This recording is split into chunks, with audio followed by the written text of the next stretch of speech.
जी बिल्कुल, मैं इस वक्त जेहलम शहर में मौजूद हूँ जहाँ NA 63 की नशिस्त के लिए पोलिंग का अमल जारी है और आज शहर भर में मजमूई तौर पर पुरअमन रहे हालात। और इस वक्त हम एक पोलिंग स्टेशन के बाहर मौजूद हैं जहाँ पर ख्वाजा सरा अपना वोट कास्ट करने आए हैं और शीमेल एसोसिएशन की सदर जो है वो ख़ुद यहाँ पर मौजूद हैं और वो भी अपना वोट कास्ट करेंगी। इससे साबित होता है कि जेहलम के लोग चाहे वो किसी भी तबके से ताल्लुक़ रखते हों वो पोलिंग के अमल में जो है वो दिलचस्पी का मुजाहरा कर रहे हैं। उसकी वजह यह है कि यहाँ के लोग अपने जो अवामी मसाइल हैं उनका हल चाहते हैं। इनसे हम बात भी करेंगे। जी बताइएगा, क्या समझते हैं आप कि जिनको आप वोट देंगे क्या वो मुंतखब होकर आपके मसाइल हल कर सकेंगे? अब तक क्या सूरत हाल है आपके शहर की? इंशाअल्लाह हमें पूरी उम्मीद है नून लीग पर, हमें उन पर इत्मीनाद है। उन्होंने आगे भी हमारा साथ दिया है, पहले भी और आगे भी इंशाअल्लाह वो हमारा साथ देंगे।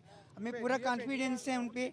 इसीलिए मैंने राजा मतलूब साहब मेहंदी के नाम पे यानी कि ना ये मैंने उनके हक में ऐलान किया है।